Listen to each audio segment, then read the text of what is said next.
नमस्कार, स्वागत है आपका भारत 24 पर। आपके साथ मैं हूं पलक प्रकाश और चलिए सीधा रुख करेंगे बड़ी खबर की तरफ। शरद पवार वापस ले सकते हैं इस्तीफा, पवार अपने फैसले पर करेंगे पुनर्विचार। एनसीपी कार्यकर्ताओं का विरोध प्रदर्शन लगातार जारी है और पवार के इस्तीफे के विरोध में ये प्रदर्शन हो रहा है। पवार के इस्तीफे को वापस लेने की मांग की जा रही है। बड़ी खबर आपको बता दें, पवार से इस्तीफा वापस लेने की मांग को लेकर कार्यकर्ता अड़े हुए हैं। कल उन्होंने एनसीपी अध्यक्ष पद से इस्तीफा दिया था और उसके बाद से ही लगातार इस्तीफा वापस लेने की मांग को लेकर प्रदर्शन लगातार जारी है। बड़ी खबर आपको बता दें और अब ये जानकारी मिल रही है कि पवार अपने फैसले पर पुनर्विचार करेंगे। चूंकि एनसीपी कार्यकर्ता लगातार प्रदर्शन कर रहे हैं, विरोध प्रदर्शन लगातार एनसीपी कार्यकर्ताओं की ओर से किया जा रहा है। कल एनसीपी अध्यक्ष पद से इस्तीफा दिया था और अब जानकारी मिल रही है कि इस्तीफे पर पुनर्विचार किया जाएगा। पवार अपने फैसले पर एक बार फिर पुनर्विचार करेंगे। चूंकि लगातार प्रदर्शन जारी है, विरोध प्रदर्शन जारी, इस्तीफा लेने की मांग की जा रही है कार्यकर्ताओं के द्वारा। एनसीपी अध्यक्ष पद से कल इस्तीफा दिया और उसके बाद से ही कार्यकर्ता लगातार इस्तीफा वापस लेने की मांग कर रहे थे और अब जानकारी मिल रही है कि अजित पवार पुनर्विचार करेंगे। उनके भतीजे यानी कि अजित पवार ने यह जानकारी दी है कि पुनर्विचार शरद पवार करेंगे अपने इस्तीफा वापस लेने को लेकर। बड़ी खबर आपको यहां पर बता दें, कई सियासी अटकलें लगाई जा रही थी, इस्तीफा दिया गया उसके बाद से ही तमाम तरीके की प्रतिक्रियाएं भी सामने आ रही थी। महाराष्ट्र में लगातार सियासी उठापटक का दौर लगातार जारी है और इसी बीच शरद पवार ने इस्तीफा दे दिया और इस्तीफे के बाद से ही जो कार्यकर्ता है वो लगातार प्रदर्शन कर रहे हैं। आप तस्वीरें भी देख सकते हैं यहां पर किस तरीके से प्रदर्शन किया जा रहा है और इस्तीफा वापस लेने की मांग की जा रही है। और अब अजित पवार ने यह जानकारी दी है कि शरद पवार इस पर विचार करेंगे, इस्तीफे पर पुनर्विचार किया जाएगा। बड़ी खबर आपको यहां पर बता दें, बड़ा सवाल एक ये भी है, इस्तीफा देना क्या कोई मजबूरी या कोई बड़ी सियासी रणनीति? तमाम तरीके के सवाल इस इस्तीफे के बाद से निकलकर सामने आ रहे हैं और ये इस्तीफा ऐसे समय में जब अजित पवार की बगावत की अटकलें तेज है और ऐसे में शरद पवार ने इस्तीफा दिया और उसके बाद से ही कई ऐसे सवाल हैं जो निकलकर सामने आ रहे हैं। लगातार सियासी उठापटक का दौर महाराष्ट्र में लगातार जारी है और अब ये बड़ी जानकारी मिल रही है। अजित पवार ने कहा है कि इस पूरे मामले पर अब पुनर्विचार किया जाएगा।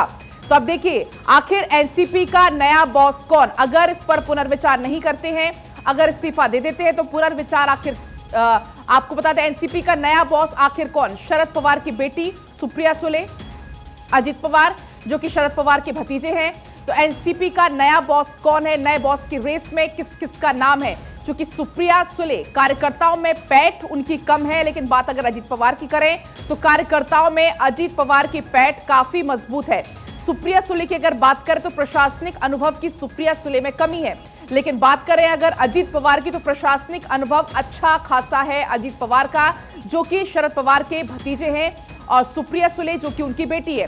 दिल्ली में राजनीति में ज्यादा सक्रिय है, दिल्ली की राजनीति में सुप्रिया सुले का नाम सामने आता है। लेकिन बात अगर अजित पवार की करें तो वो महाराष्ट्र की सियासत में काफी सक्रिय हैं। तो बड़ा सवाल यह है कि आखिर एनसीपी का नया बॉस कौन होता है? बेटी वर्सेस भतीजा यहां पर अब देखने को मिल रहा है। एनसीपी अध्यक्ष चुनेगी कमेटी में कौन कौन है? तो देखिए वो आपको नाम भी यहां पर बता रहे हैं, प्रफुल्ल पटेल, सुनील तत्कारे, जयंत पाटिल, अनिल देशमुख, हसन मुश्रिफ, इसके अलावा अजित पवार, पीसी चाको, छगन भुजबल, राजेश टोपे, धनंजय मुंडे, सुप्रिया सुले, नरहरी जिरवाल, दिलीप वालसे, जितेंद्र आव्हाड और जयदेव गायकवाड़। तो ये तमाम लोग हैं कमेटी में जो कि एनसीपी अध्यक्ष का चुनाव करेंगे। और देखिए आपको ये लेटर भी दिखा रहे हैं, लेटर में आप देखिए, आपको हम दिखा दें, मेरे साथियों मैं एनसीपी के प्रेसिडेंट का पद छोड़ रहा हूं लेकिन सामाजिक जीवन से रिटायर नहीं हो रहा। लगातार मेरी यात्रा जिंदगी का अटूट हिस्सा बन गई। मैं पब्लिक मीटिंग और कार्यक्रम में शामिल होता रहूंगा। मैं पुणे, बारामती, दिल्ली, भारत के किसी भी हिस्से में हूं, आप लोगों के लिए हमेशा उपलब्ध रहूंगा। लोगों की समस्याएं सुलझाने के लिए मैं हर वक्त काम करता रहूंगा। लोगों का प्यार और भरोसा मेरी सांसें हैं, जनता मेरी कोई अलगाववाद नहीं है। और उन्होंने साथ में ये भी कहा हम लोग मिलते जुलते रहेंगे। शुक्रिया। शरद पवार की ओर से ये लेटर जो आपको हमने दिखाया और इसमें उन्होंने साफ तौर पर कहा कि मैं मिलते जुलते रहूंगा।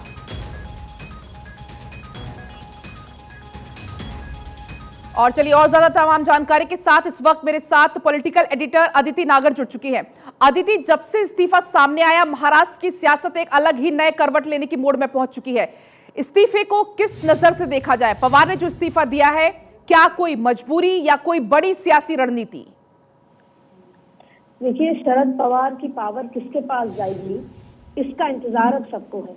और ये भी इंतजार है कि जो महाराष्ट्र की राजनीति के चाणक्य कहे जाने वाले शरद पवार ने इस्तीफे का ऐलान कर राज्य की सियासत में भूचाल ला दिया है।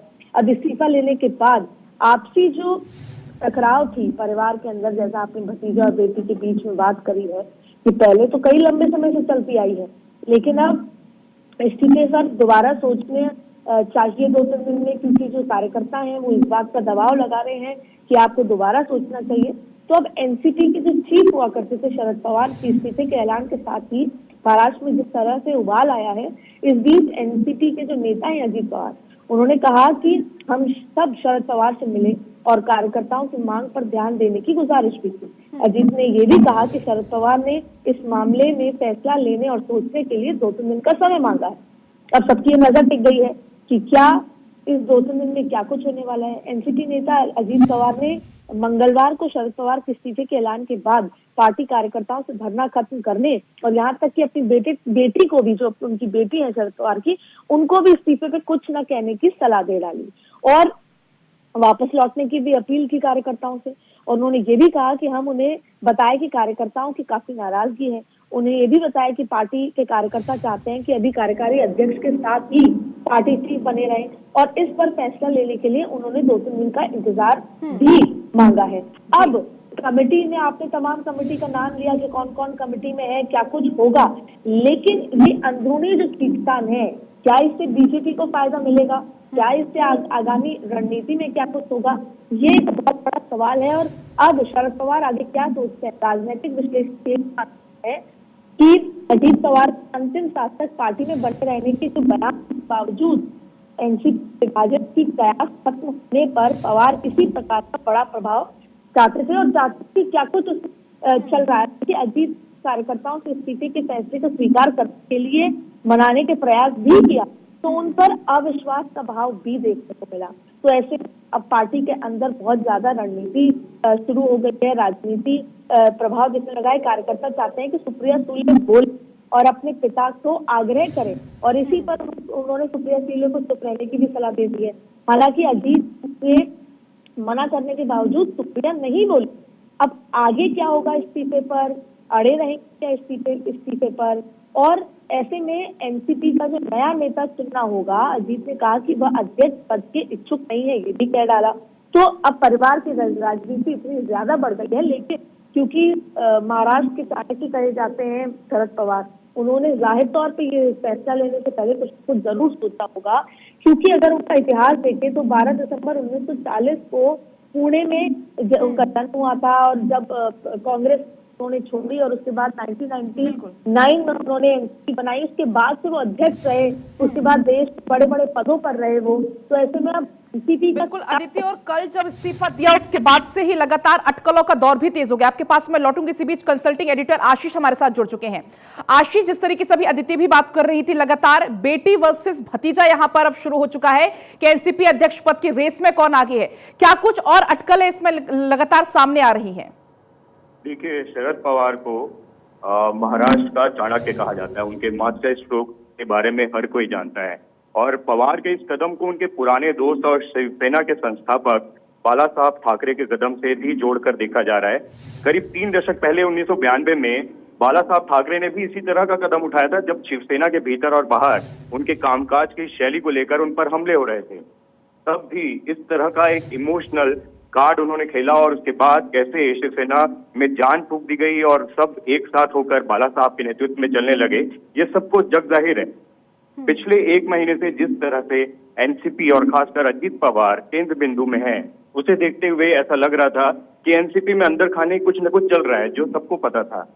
और अगर कल शरद पवार ने अपने बुक के लॉन्च पर इस तरह का एक बड़ा फैसला लिया है जो हर किसी के लिए शॉकिंग है, तो ऐसा नहीं है कि उन्होंने अचानक से ले लिया, सोची समझी रणनीति थी। उसके पहले सुप्रिया सुले ने यह कहा था कि 15 दिनों में न सिर्फ दिल्ली बल्कि महाराष्ट्र में भी बहुत बड़ा भूचाल आएगा।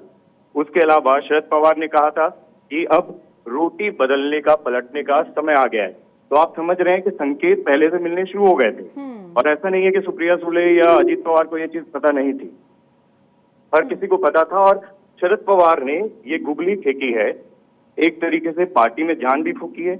उसके अलावा जो उनके उत्तराधिकारी के तौर पे लोगों का सवाल है, उसमें कहीं ना कहीं सुप्रिया सुले को बैठाकर और अजीत पवार के थ्रू उसको काट करने की एक कोशिश है, ताकि कार्यकर्ता और जितने एमएलएज हैं, सांसद हैं, वो सुप्रिया सुले के अंडर में एक तरीके से एक नेतृत्व के साथ चलें।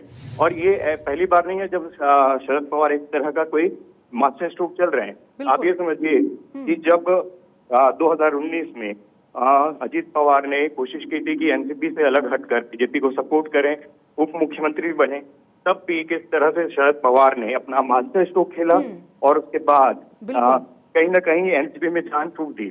कुछ न कुछ अभी भी वैसे ही लग रहा है। बिल्कुल। और अजीत पवार का कहना है बिल्कुल कि अब इस पर पुनर्विचार किया जाएगा, इस्तीफे पर पुनर्विचार किया जाएगा। फिलहाल बहुत बहुत आपका शुक्रिया अदिति, आपका भी बहुत बहुत शुक्रिया तमाम बातचीत के लिए। चलिए आगे बढ़ेंगे। एनसीपी के शरद पवार ने अध्यक्ष पद से इस्तीफा दे दिया है। एक चिट्ठी जारी करके शरद पवार ने कहा है कि अब वो चाहते हैं कि नेतृत्व नए हाथों में हो। शरद पवार भले ही कुछ ना कह रहे हों, लेकिन पार्टी से लेकर परिवार के अंदर तक खींचतान ने ये संदेश तो दे दिया है कि शरद पवार की पार्टी में सब कुछ अंदर खाने ठीक नहीं है। अब सबसे बड़ा सवाल यह है कि शरद पवार का ये फैसला महाराष्ट्र में किसी सियासी भूचाल की आहट है, और जब पार्टी किसके हाथों में होगी, पार्टी बेटी के हाथों में होगी या भतीजे के, इन सवालों के जवाब मिलने भी बेहद जरूरी है। क्योंकि 2024 से पहले शरद पवार का यह फैसला बेहद अहम है, सियासत में हलचल पैदा कर गया है। रिपोर्ट आप देखिए।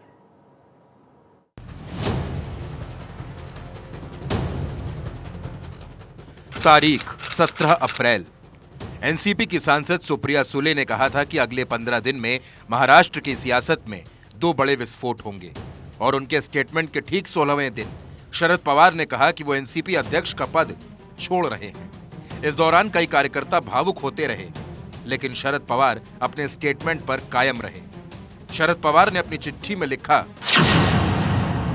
मेरे साथियों, मैं एनसीपी के प्रेसिडेंट का पद छोड़ रहा हूं, लेकिन सामाजिक जीवन से रिटायर नहीं हो रहा। लगातार यात्रा मेरी जिंदगी का अटूट हिस्सा बन गया है। मैं पब्लिक मीटिंग और कार्यक्रमों में शामिल होता रहूंगा। मैं पुणे, बारामती, मुंबई, दिल्ली या भारत के किसी भी हिस्से में हूं, आप लोगों के लिए हमेशा की तरह उपलब्ध रहूंगा। लोगों की समस्याएं सुलझाने के लिए मैं हर वक्त काम करता रहूंगा। लोगों का प्यार और भरोसा मेरी सांसें हैं। जनता से मेरा कोई अलगाव नहीं हो रहा। मैं आपके साथ था और आपके साथ आखिरी सांस तक रहूंगा। तो हम लोग मिलते रहेंगे। शुक्रिया। इसी लेटर के साथ शरद पवार ने कहा कि मैं चाहता हूं कि अब नई पीढ़ी नेतृत्व करे। खास तौर पर गौर करने वाली बात है कि कुछ महीनों पहले दिल्ली में हुए एनसीपी के अधिवेशन में अगले 5 साल के लिए शरद पवार को एनसीपी का अध्यक्ष चुना गया था, लेकिन तब उन्होंने ऐसे कोई संकेत नहीं दिए थे। लेकिन बीते 1 महीने से महाराष्ट्र में जो कुछ हो रहा था वो बहुत बड़े संकेत देता है। 27 अप्रैल, 4 दिन पहले गुरुवार को शरद पवार ने कहा था कि रोटी पलटने का वक्त आ गया है। किसी ने मुझसे कहा कि रोटी सही समय पर पलटनी है, न पलटे तो कड़वी हो जाती है। इस पर अजीत पवार ने कहा कि नए चेहरों को आगे लाना एनसीपी की परंपरा रही है। लेकिन पवार के इस फैसले पर सियासी खींचतान भी खूब देखने को मिली। जब एक कार्यकर्ता शरद पवार के लिए नारे लगाने लगा तो अजीत पवार ने माइक छीन लिया।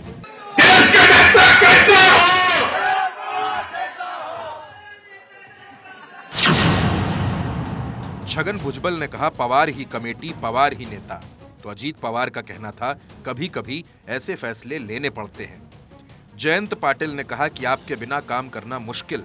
अजीत पवार ने कहा, यह तो एक ना एक दिन होना ही था। प्रफुल्ल पटेल ने मांग की कि इस्तीफे पर दोबारा विचार करें। अजीत पवार ने कहा, साहब का निर्देशन हमेशा रहेगा। संकेत साफ हैं कि पार्टी में सब कुछ ठीक नहीं है, गड़बड़ तो है। अब अगर बीते कुछ दिनों के घटनाक्रम की बात करें,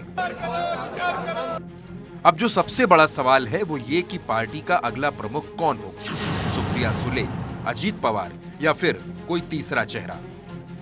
शरद पवार को पीएस संगमा और तारिक अनवर के साथ एनसीपी बनाई थी। 2012 में पीए संगमा अलग हो गए और 2018 में तारिक अनवर वापस कांग्रेस में चले गए। अगर पवार के सियासी पावर की बात करें, 12 दिसंबर 1940 को जन्म, 1967 में कांग्रेस के साथ शुरुआत, 1977 के आम चुनाव के बाद कांग्रेस में फूट, कांग्रेस यू और कांग्रेस आई में बट गई।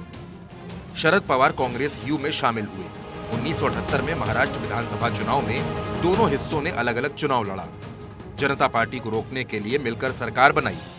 कुछ ही महीनों बाद शरद पवार ने कांग्रेस यू को तोड़ दिया। जनता पार्टी के समर्थन से पवार 38 साल की उम्र में मुख्यमंत्री बन गए। उस वक्त वो राज्य के सबसे युवा मुख्यमंत्री थे। 1986 में शरद पवार फिर कांग्रेस में शामिल हुए। 26 जून 1988 से लेकर 25 जून 1991 के बीच 2 बार मुख्यमंत्री बने। सोनिया गांधी को प्रधानमंत्री पद का उम्मीदवार बनाने का विरोध किया। शरद पवार ने विदेशी मूल का मुद्दा उठाया। पवार 2005 से 2008 तक बीसीसीआई के चेयरमैन रहे। 2010 में आईसीसी के प्रेसिडेंट बने। मनमोहन सरकार में कृषि मंत्री बने। पवार के इस्तीफे के बाद पार्टी का अध्यक्ष चुनने के लिए कमेटी बनाई गई।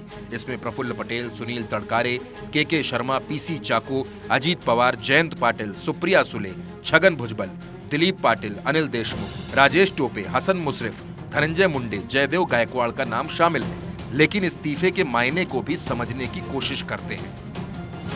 पार्टी और परिवार में खींचतान को रोकना मकसद, 2024 के लिए नए गठबंधन का रास्ता खोलना, नए अध्यक्ष पर भविष्य के गठबंधन की जिम्मेदारी। कुछ वक्त पहले फिर से अध्यक्ष बने, पद छोड़ना गंभीर मामला। सुप्रिया सुले दूसरी बार सांसद हैं, शरद पवार की बेटी है, तो अजीत पवार की महत्वाकांक्षाएं भी काफी बड़ी हैं। अब देखना होगा कि एनसीपी का अगला बॉस कौन होगा। Bureau report, Bharat 24।